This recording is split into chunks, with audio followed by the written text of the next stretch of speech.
बोलिए सद्गुरुदेव की जय।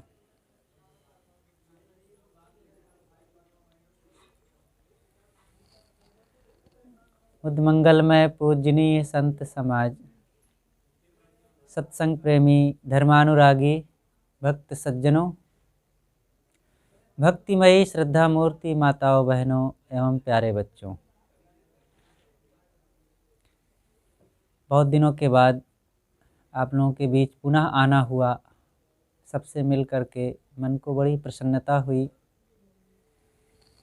ऐसे ही सबके मन में भक्ति ज्ञान सत्संग और जीवन सुधार के लिए प्रेम बने रहना चाहिए।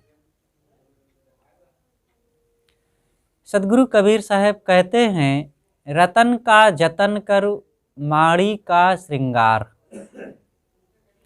आया कबीरा फिर गया झूठा है हंकार। साहब कहते हैं कि रतन का जतन करो। रतन है उसको यत्न पूर्वक संभाल करके रखो, फेंको मत, ऐसे नहीं खो जाएगा और खो जाने के बाद फिर बहुत बड़ी भूल हो जाएगी, बहुत बड़ी विपत्ति में पड़ जाएंगे रत्न के खो जाने पर। और जिस गफलत में हम रत्न के लिए लापरवाही करते हैं और उसको हम इधर उधर गंवा बैठते हैं, वो क्या है? साहब कहते हैं माड़ी का श्रृंगार। इस संसार की चीज़ें जो हमें भुलाती हैं, ये सब माड़ी के श्रृंगार की तरह। माड़ी, कपड़े में माड़ी चढ़ा दी जाती है और जब वही माड़ी वाला कपड़ा जब धुला जाता है तब पता चलता है कि वो माड़ी के कारण कपड़ा चमक रहा था, अन्यथा कपड़ा बिल्कुल साधारण ही है। आया कबीरा फिर गया झूठा है अहंकार। ये दुनिया की चीज़ें माड़ी की तरह ही हैं, ये मिलती हैं और छूट जाती हैं।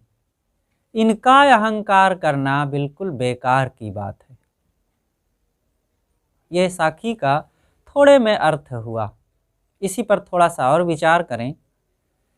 सद्गुरु कहते हैं कि रतन का जतन करो। रतन का जतन करो।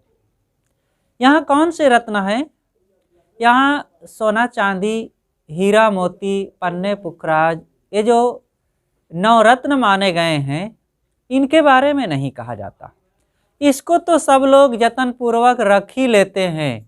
एक छोटा बच्चा भी जान जाता है कि ये पैसा है, इसको संभाल कर रखें।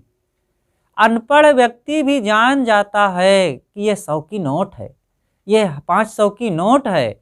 अन्य चीज़ पढ़ नहीं पाता लेकिन नोट के बारे में जान जाता है वो अनपढ़ भी, कि इसको संभाल करके रखें। तो फिर किसके लिए साहब कहते हैं कौन सा रत्न है जिसको संभालना जरूरी है? वो है जीवन रत्न। हमारे पास अनेक प्रकार के जीवन में रत्न हैं। मन रत्न है, इंद्रियां रत्न है, आत्मा रत्न है, वाणी रत्न है, जीवन का समय रत्न है। ये 5 प्रकार का है ना। तो सबसे पहले मन रत्न है। मन, सबके पास मन है ना। आप लोगों को लगता होगा मन कहाँ है? मन दिखता नहीं है, मन का फोटो नहीं खींचा जा सकता है, मन को आप कहीं उठा करके धर नहीं सकते हैं और मन को आप खो नहीं सकते हैं। रहेगा मन साथ में। मन को आप फिर कैसे ठीक से रखें, संभाल करके रखें? जब आप जानेंगे नहीं मन को तो उसको संभालेंगे कैसे? पहले जानो। जानना यही है कि आप खुद अनुभव करते होंगे समय समय से। कहते हैं ना कि आज मेरा मन बड़ा घबराया घबराया है, आज मेरे मन में बड़ी चिंता है, आज मेरे मन में बड़ी उलझन है, अशांति लग रही है, आज मेरा कुछ करने का मन नहीं हो रहा है, बड़ी अशांति है। तो ये मन से ही तो ऐसा होता है ना। फिर कहते हैं कि आज मुझे बड़ा अच्छा लग रहा है, बड़ा आनंद है, आज मेरा मन होता है कि मैं मिठाई खाऊं, आज मेरा मन होता है कि अब काम ना करूं, विश्राम करूं। ये मन से तो सब कुछ सोचते हैं ना। जब कभी कभी मन में ऐसा होता है कि किसी ने कटु कह दिया तो कहते हैं आज बहुत दुख है मुझे, आज मेरे मन में बहुत दुख है, मैं किसी से बात नहीं करूंगा, मेरे पास कोई मत बैठे। क्यों ऐसा हुआ? सब कुछ वही है, घर वही, कपड़े वही, लोग वही, हवाएं वही, भोजन वही, फिर भी आज मन उदास क्यों है, दुखी क्यों है, बात करने का मन क्यों नहीं होता? और फिर दूसरे समय में सब वही होते हुए मन प्रफुल्लित है, ऐसा क्यों हो जाता है? यही है मन को ना समझने का फल। जब आप अच्छा सोचते हैं, अच्छा बोलते हैं, अच्छा करते हैं, अच्छा देखते हैं, अच्छा सुनते हैं, तो उसी का सार आपके मन पर पड़ता है, प्रतिबिंब, उसी की छाया, और वही आपके मन में प्रसन्नता अथवा असंतोष, अशांति पैदा करता है। आपके कर्मों का, कर्म क्या है? यही देखे, सुने, खाए, पिए, बोले के प्रतिबिंब, वही संस्कार ही मन रूप में बनते हैं। इसलिए सबको अपने मन रूपी रत्न को संभाल कर रखना चाहिए। मन से कभी किसी के लिए गलत ना सोचो, मन से ईर्षा द्वेष ना करना चाहिए। ईर्षा क्यों किया जाए? हमारे पास जो है उसमें खुश रहें। किसी के पास ज्यादा हो गया उससे दुखी क्यों हो रहे हैं? हमारे पास 1000 रुपए है उसका लाभ नहीं लेते, और पड़ोसी के पास 1500 रुपया हो गया तो उससे दुखी हो जाते हैं, उसके 1500 क्यों हो गया? अरे भाई, आपके पास 1000 है, उसका लाभ लो, मस्त खाओ पियो, उपयोग करो, आनंद लो उसका। यहाँ तो ज्यादा वाले मिलते ही रहेंगे, किसी के 1.5 है तो किसी के 2 है, किसी के 10 है, किसी के 50 है। कहाँ तक सबके लिए जलेंगे? और ये जलते जलते तो आप जल करके खाक हो जाएंगे। फिर एक सज्जन थे, उन्होंने कहा कि जब मैं पड़ोसी को देखता हूं तो मेरा एक पसर खून सूख जाता है। तो दूसरे सुनने वाले ने कहा तो भैया फिर धीरे धीरे आपका सारा खून सूख जाएगा, क्योंकि पड़ोसी तो रहेगा, वो तो मिलेगा ही, वो तो दिखेगा ही, तो सुखाओ खून को। अरे ऐसा मन बनाओ कि पड़ोसी को देखकर मन गदगद हो जाए। एक महिला थी, दुकान में गई और दुकानदार से कहती है कि भैया जी आप ऐसी साड़ी मुझे दीजिए कि जिसे पहन करके मैं जब चलूं तो मेरी पड़ोसिन देखे तो वो जल जाए। तो दुकानदार ने कहा बहन जी ऐसी तो साड़ी थी मेरे पास अभी अभी, लेकिन आपकी पड़ोसन खरीद ले गई, अब कौन जलेगा? तो ये मन को जलाने वाला काम ना करें। जो दूसरे की निंदा करेगा, दूसरे की चुगली करेगा, दूसरे को का अपमान करेगा, तो इससे किसका मन जलेगा? पहले अपना मन जलता है। शराब और निंदा में इतना अंतर है। शराब का भी नशा होता है और निंदा का भी नशा होता है। अभी ये देखो सत्संग हम सुना रहे हैं तो हो सकता है अभी थोड़ी देर में कुछ लोगों को नींद आ जाए, लेकिन अभी हम किसी की निंदा करने लग जाए तो इसमें जगह नहीं मिलेगी, सब बहुत कान दे करके सुनेंगे, उसमें नींद आने की कोई बात ही नहीं रहेगी। तो ये मन को जलाने वाला है। इसलिए अपने अपने मन को संभाले, नहीं तो बेटे से भी मन दुखी हो जाएगा, पत्नी से, पति से, अक्सर अपनों से ही तो मन ज्यादा पीड़ित होता है ना। आप लोग यहाँ ताजपुर में रहते हैं तो क्या लखनऊ वालों से परेशान है क्या, कि दिल्ली वालों से परेशान होंगे? तो कोई कोई होगा जो नानपारा वालों से होंगे, लेकिन नानपारा वाले भी कौन आपको परेशान करने आएगा? ताजपुर वाले। अभी ताजपुर वाले आपको क्यों परेशान ज्यादा करेंगे? अपने पड़ोसियों से, और फिर पड़ोसी वड़ोसी भी ज़्यादा कोई नहीं परेशान करता, अपने घर वालों से। और घरों वाले ज़्यादा उतना नहीं करते हैं, अपने ही देह से ज़्यादा परेशान होते हैं ना। जितना भाई बंधु, पति पत्नी, बेटी बेटा ये लोग नहीं परेशान करते, उससे ज़्यादा तो अपनी देह रुलाती है बीच बीच में ना। ये दर्द, वो दर्द, दांत दर्द, सिर दर्द, पेट दर्द, हाथ दर्द, और सब कराहते रहते हैं। तो कौन, कभी आपका बेटा, आपके पति या पत्नी इतना मारा है क्या कि आप दर्द से परेशान रहें? लेकिन ये देह वैसे ही दर्द देती रहती है। और फिर देह भी ज़्यादा दर्द वर्द नहीं देती, देह से ज़्यादा मन आपका परेशान। जो जितना निकट होता है वो उतना ही तकलीफ देता है, और लेकिन जो जितना निकट होता है उतना ही उससे सुविधा भी मिलती है। आपको सुविधा किससे? दिल्ली वालों से मिलती है कि कलकत्ता वालों से, कि बहराइच वालों से, कि नानपारा वालों से? आपको सुविधाएं आपके गांव वालों से, आपके मोहल्ले वालों से, आपके घर वालों से और निकट लोगों से।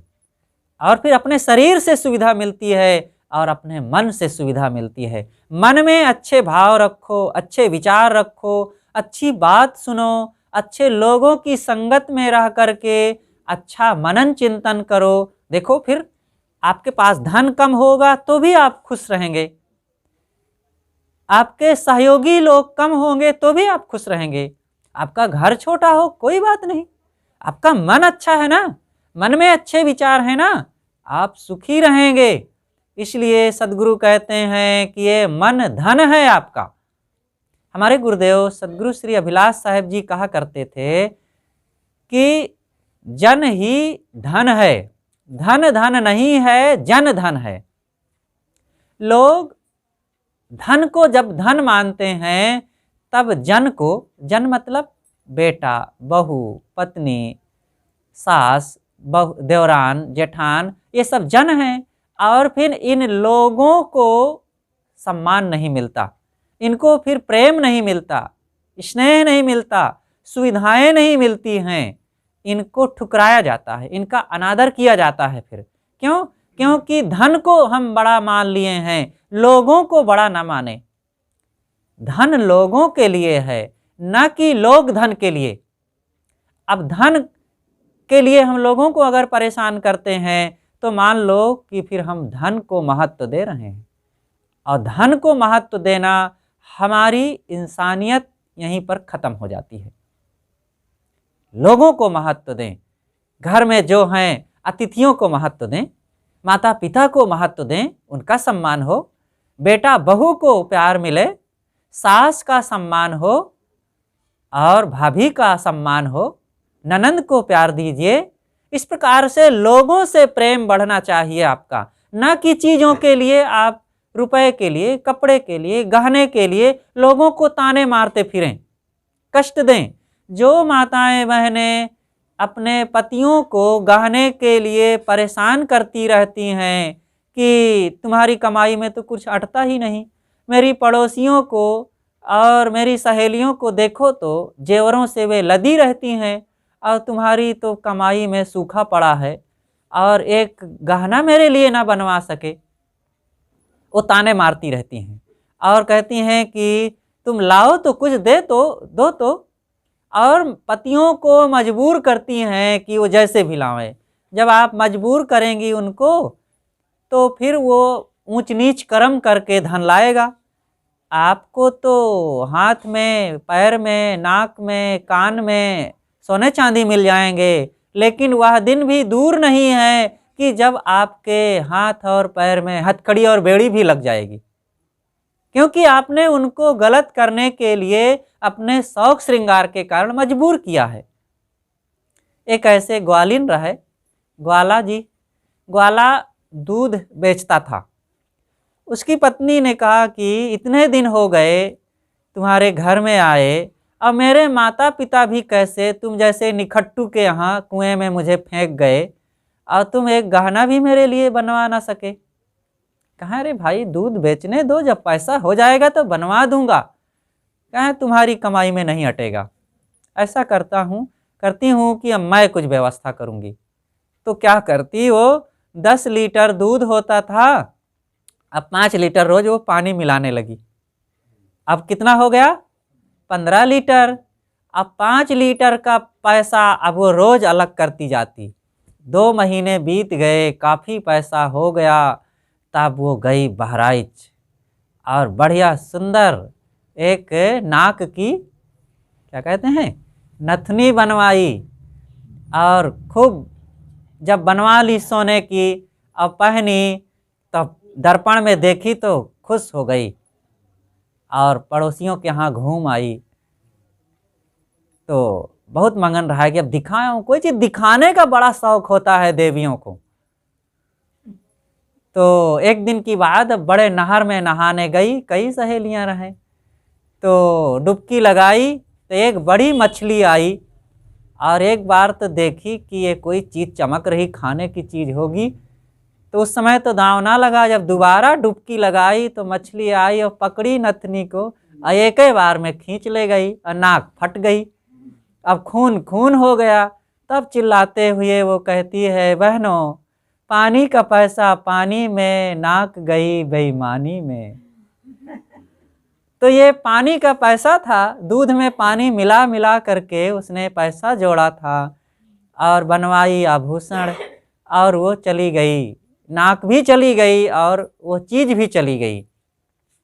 इसलिए मन को अपने संभालो, मन ही धन है।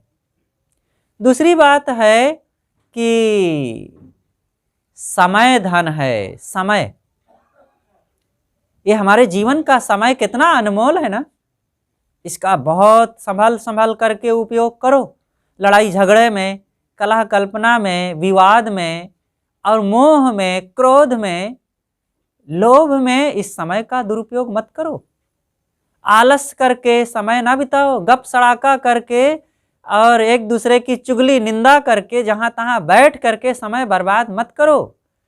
अपना काम करो। घर गृहस्थी में बहुत जिम्मेदारियां होती हैं, नहीं कुछ काम आपको खाली है तो बच्चों को बैठा करके उनको ज्ञान विचार सदाचार की बातें कुछ सिखाओ। आपस में सत्संग की चर्चा करो, भजन गाओ। आजकल मोबाइल का ज़माना है, मोबाइल में भी सुविधाएं हैं। देखो, संतों गुरुजनों ने कृपा करके मोबाइल में अपने ज्ञान विचार भी खूब डाउनलोड कर रखे हैं। तो आप लोग उन विचारों को भी सुनिए, ज्ञान की बातें सुनो। ये देखो, कान से बात सुनी जाती है तो ये कान के माध्यम से जहर भी जाता है अंदर में, और कान के ही माध्यम से अमृत भी जाता है।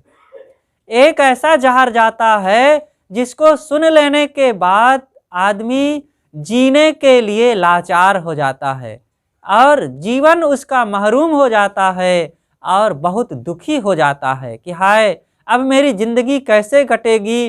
वो तो ऐसा कह रहे थे, देखो वो बात ही तो थी। और एक शब्द कान के माध्यम से जब अंदर जाता है तो आदमी गगन मगन हो जाता है, आनंदित हो जाता है। वाह, अब तो मेरे जीने में रस आ गया है, अब मेरी जिंदगी का समय बढ़ गया है। आपने ऐसा वचन कह दिया, मुझे साहस दे दिया, मेरे अंदर तो आपने प्राण फूंक दिया है। ऐसा लोग कह देते हैं ना, क्या कर दिया? वही हवा का झोंका ही तो आया था, चाहे निंदा वाला और चाहे आत्मबल वाला, आत्मविश्वास वाला। इसलिए अपने समय का दुरुपयोग ना करें, ज्ञान विचार की चर्चाओं में रहें। ये मानव जीवन कितना अनमोल है ना, इसको पा करके खूब सत्संग भजन करो। धीरे धीरे बुढ़ापा तो आएगा ही, रोग भी आ सकता है और मौत तो एक दिन आनी ही है, पक्का है ना। कोई ऐसा है यहाँ पर जिसकी मृत्यु कभी ना हो?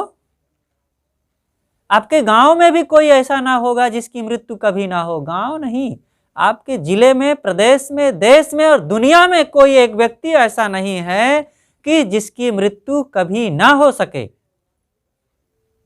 यहाँ सब आए हैं जाने के लिए ही, आए हैं सो जाएंगे। राजा रंक फकीर, एक सिंहासन चढ़ चले, एक बंधा जात जंजीर। यहाँ जन्म ही होता है मरने के लिए। जो उगै सो आथवै, फूलै सो कुम्हिलाए, और जो चूनै सो ढही पड़े, जन्मै सो मर जाए।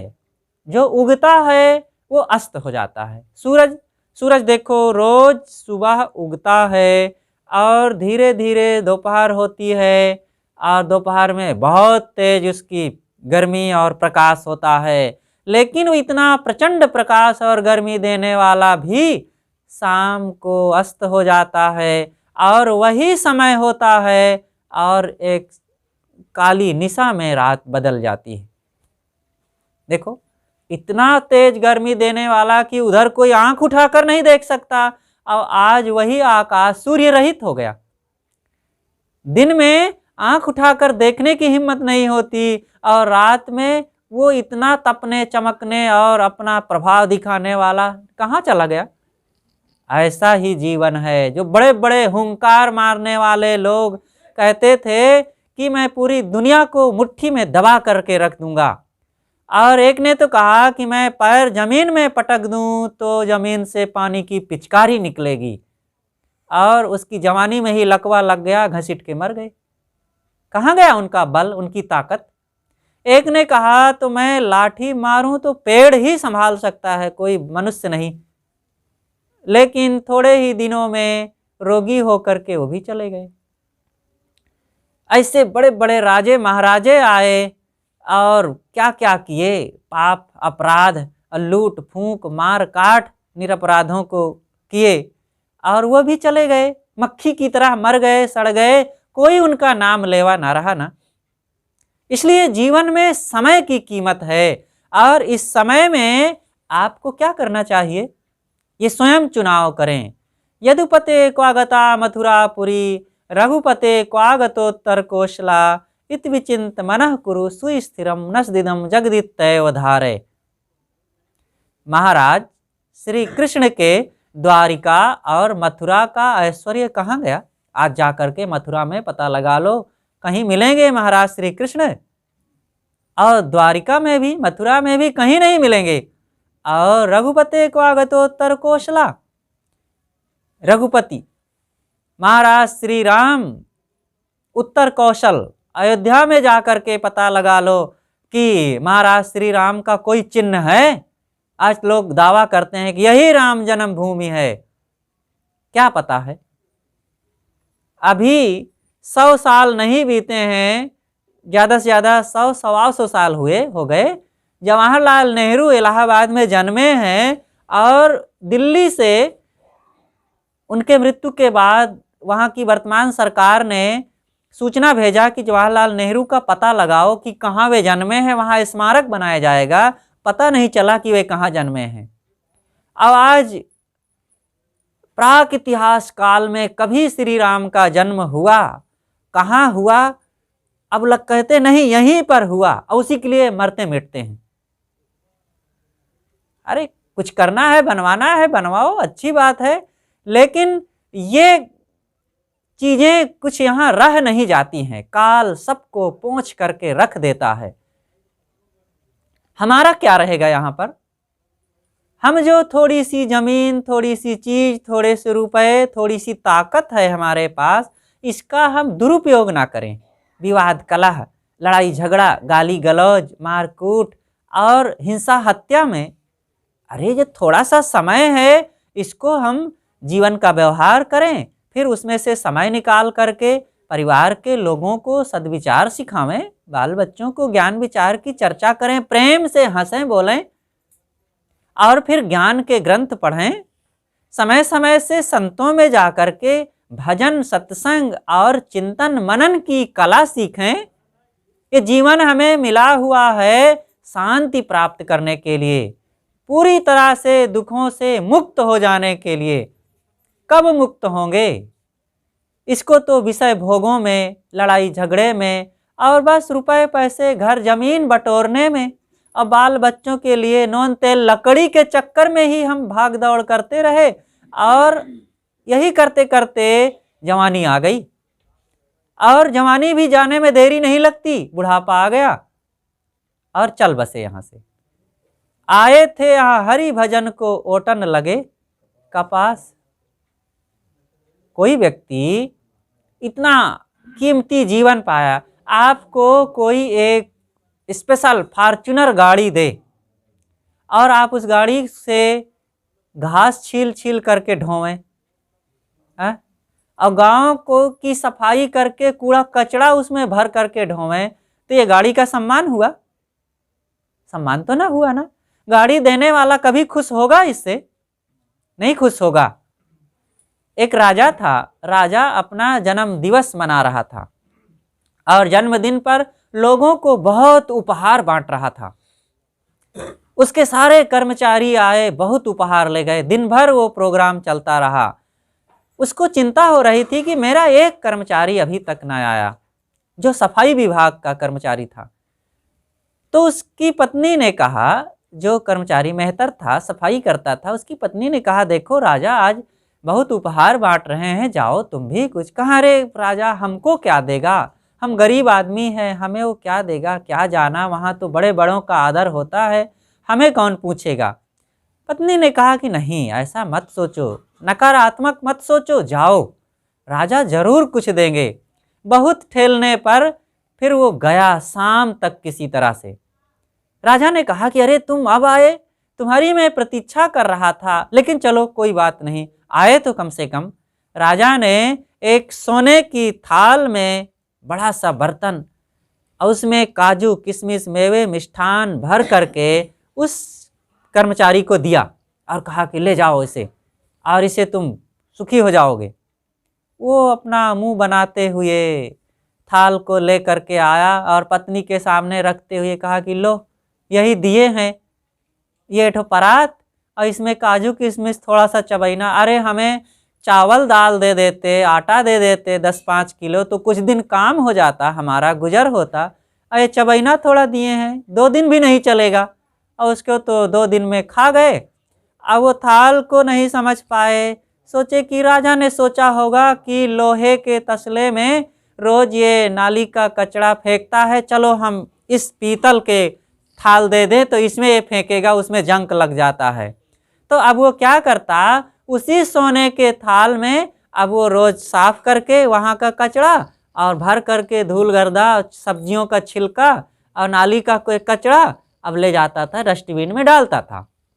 यही करते करते 2 महीने बीत गए, राजा को पता ही नहीं। एक दिन किसी ने राजा से शिकायत कर दिया कि राजन, आपने जो उपहार दिया था उस कर्मचारी को, वो तो उसमें कचरा फेंकता है।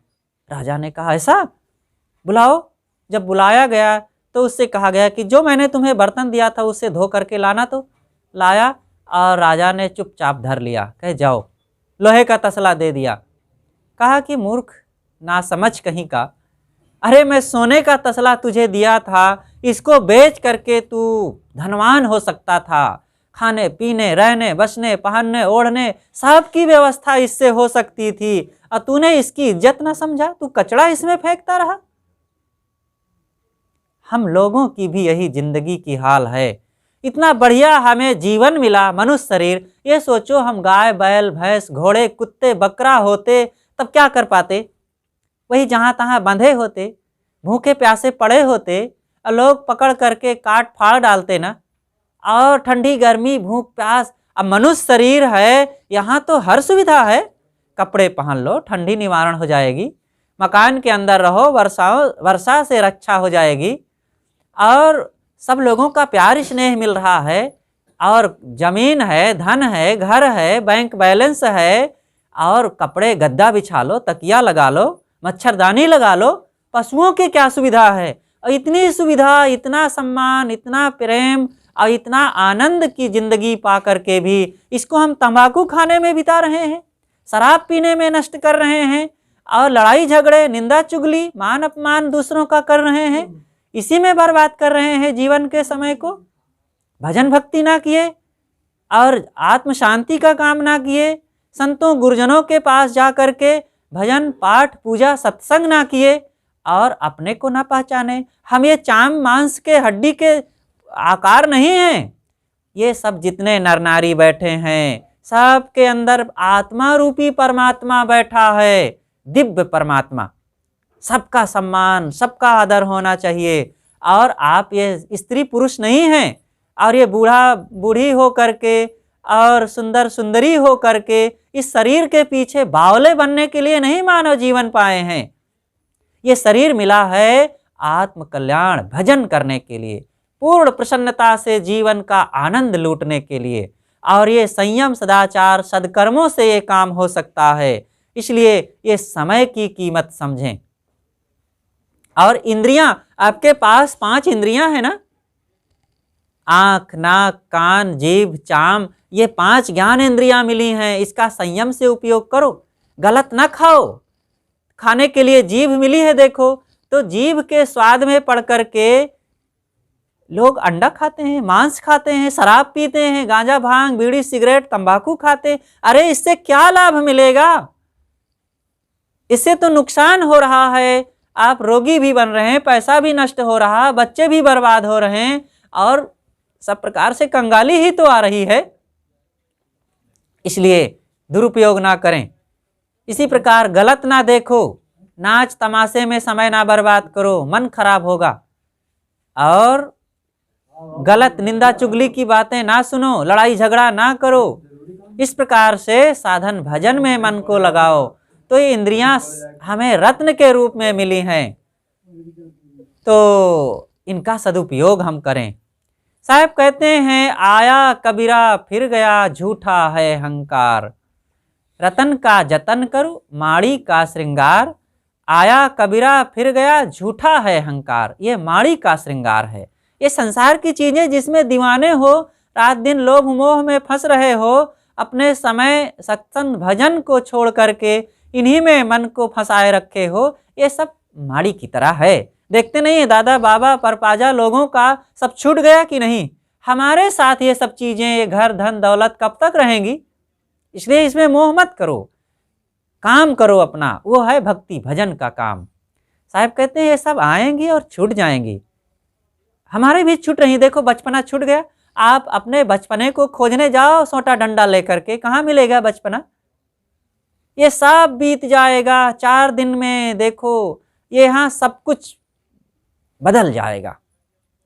इसलिए इस बदलते जमाने में हम अपने मन को बदलें, अपने स्वभाव को बदलें, अपने कर्म और आचरणों को बदल करके हम खुशी और आनंद का जीवन जिएं और भक्ति भजन करते हुए गुरु संतों का सहारा लेकर के जीवन को सुधारते हुए, सुधारने के लिए मानव जीवन मिला है, बिगाड़ने के लिए नहीं। बिगाड़ो मत। ये सुंदर मानव जीवन की ये मूर्ति जो मिली है, एक कलाकार अनगढ़ पत्थर को सुंदर मूर्ति बना देता है। ये माताएं देखो सादे दाल चावल आटा से सुंदर पकवान बना देती हैं। एक मिस्त्री आता है, ईंटा पत्थर लोहा सीमेंट से सुंदर भवन बना देता है। और ये हमें सुंदर मानव जीवन अपने आप में मिला, इसको पा करके हम गंदी चीजें खा पी करके और बर्बाद कर डालते हैं। जीवन को गढ़ें, ये कलाकारी होगी हमारी, और ये कलाकारी सबके अंदर है, बस सावधानी की जरूरत है। इसलिए भाइयों बहनों माताओं, इन बातों पर ध्यान दो। अपने को गढ़ो, अपने बाल बच्चों को गढ़ो और अपने मन और स्वभाव संस्कारों को गढ़ो, तभी ये जीवन सुख और शांति का भंडार बनेगा। नहीं तो इतना अनमोल जीवन रात दिन चिंता भय शोक संताप पीड़ा और अशांति से जो भरा रहता है, ये बहुत बड़ा दुर्भाग्य है। इस दुर्भाग्य को हम मिटा सकते हैं और मिटाने के लिए सत्संग भजन और संतों की संगत ही साधन है और उसका भरपूर लाभ लिया जाए। अपनी बातें मैं यहीं पर समाप्त करता हूँ। आप सबको बहुत बहुत मंगल कामना। साहेब बंदगी साहेब।